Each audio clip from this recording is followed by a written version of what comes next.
Bonjour à tous, bienvenue sur cette nouvelle vidéo, bienvenue sur la chaîne, c'est Julien, pour notre nouvelle carte de l'oracle des sages. Nous sommes à la carte 7, la vie. Donc voilà, on va nous faire un petit peu de place. Voilà. Donc comme je me permets de répéter maintenant dans chaque vidéo, ça reste des vidéos qui vous aident à découvrir l'oracle des sages carte par carte. Je vous donne une partie des interprétations que j'ai avec chaque lame, avec chaque carte. Nous allons lire après les interprétations de l'auteur et des associations proposées par l'auteur. Et parfois dans certaines vidéos, je fais des associations en plus à la fin pour compléter. Donc voilà, là nous avons la carte 7. La carte 7 est à la fois, c'est la carte du cristal de la vie. La vie, le mot-clé de la vie nous indique une carte qui, pour moi, en globalité, peut voir à être positive ou neutre.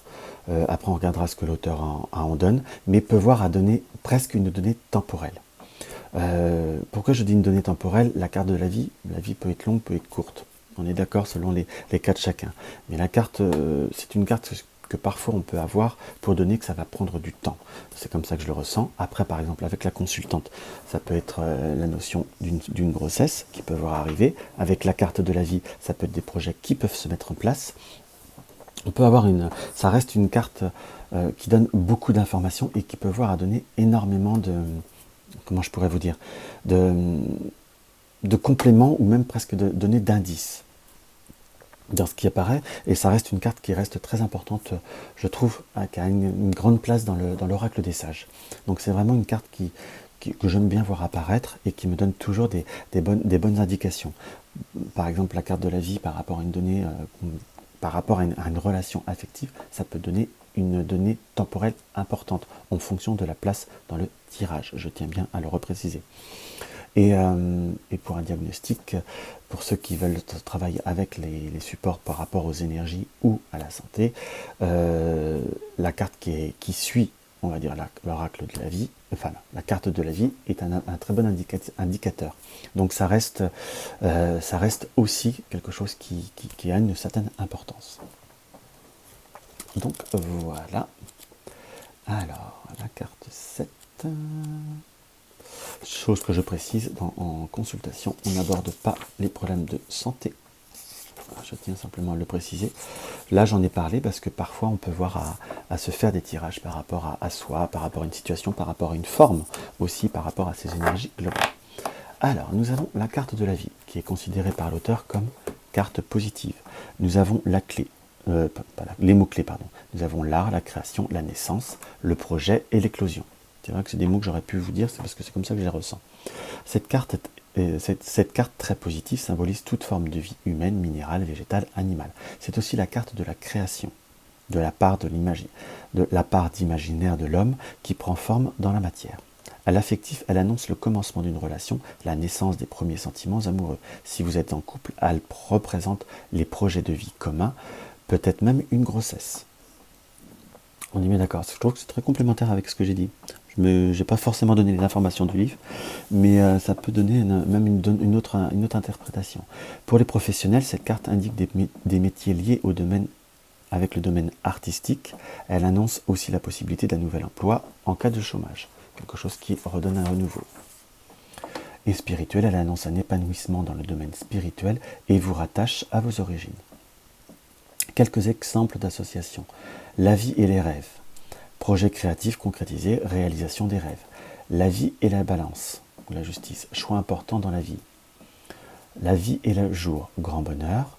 La vie et la nuit, la vie et l'ombre, période de doute, d'incertitude. En quelque sorte, pas en quelque sorte, surtout avec la nuit je trouve.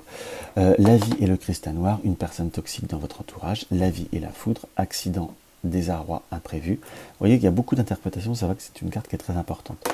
La vie et le septénaire, vie équilibrée, pardon. La vie et la lumière, la vie et le bouclier, la vie et l'étoile. Haute protection. Et après nous passons à autre chose. Donc voilà les quelques interprétations qu'on peut avoir par rapport à cet oracle des sages et la carte de la vie. On va essayer d'en tirer quelques-unes pour voir les interprétations qu'on peut voir à donner. Hop là. Là, on a plutôt, avec la carte du mouvement, cela nous indique par rapport à un certain projet, par rapport à certaines choses, ou par rapport à certaines circonstances, nous avons des projets ou des circonstances qui vont être comment vous dire, c'est comme si vous aviez attendu des réponses qui vont arriver relativement vite, et c'est plutôt quelque chose qui va permettre un démarrage ou une étape qui va passer, donc quelque chose qui paraît directement positif. La carte, elle, avec le féminin, ça peut être une personne qui peut être dans un nouveau projet ou également dans une grossesse.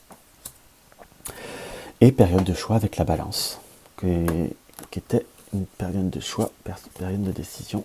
Et avec la carte de l'anneau, là, on est sur quelque chose en complément, soit un projet, une nouvelle rencontre, une nouvelle relation. Et si on demande si vous êtes déjà en couple, pour moi, quand il y a la carte et l'anneau, eh bien pour moi, c'est une interprétation personnelle. C'est plutôt positif, dans le sens que c'est quelque chose qui indique une certaine pérennité, comme je venais à vous dire en début de vidéo. Donc voilà, j'espère que cette petite vidéo vous aura apporté un petit quelque chose. Ça vous permettra de découvrir l'oracle des sages sans avoir la contrainte de lire. Vous pouvez lire vidéo par vidéo, carte par carte, pour vous permettre d'étudier l'oracle des sages, qui est un excellent support, je tiens à le préciser. Donc je vous souhaite une très très belle journée. N'oubliez pas de vous abonner si mes vidéos vous plaisent, et de mettre un petit pouce en l'air. Ça encourage, ça aide à monter la chaîne, et ça encourage à continuer les vidéos. Si vous désirez des renseignements pour une consultation, regardez en barre d'infos. Si vous désirez soutenir la chaîne, regardez voir le petit lien du pot commun ou de la cagnotte. Et si vous avez des questions ou autres, n'hésitez pas à me laisser un commentaire, j'y réponds toujours. Je vous souhaite une très très belle journée, en fonction de quand vous regardez cette vidéo. En tous les cas, je vous embrasse tous et je vous dis à très très vite pour la carte numéro 8.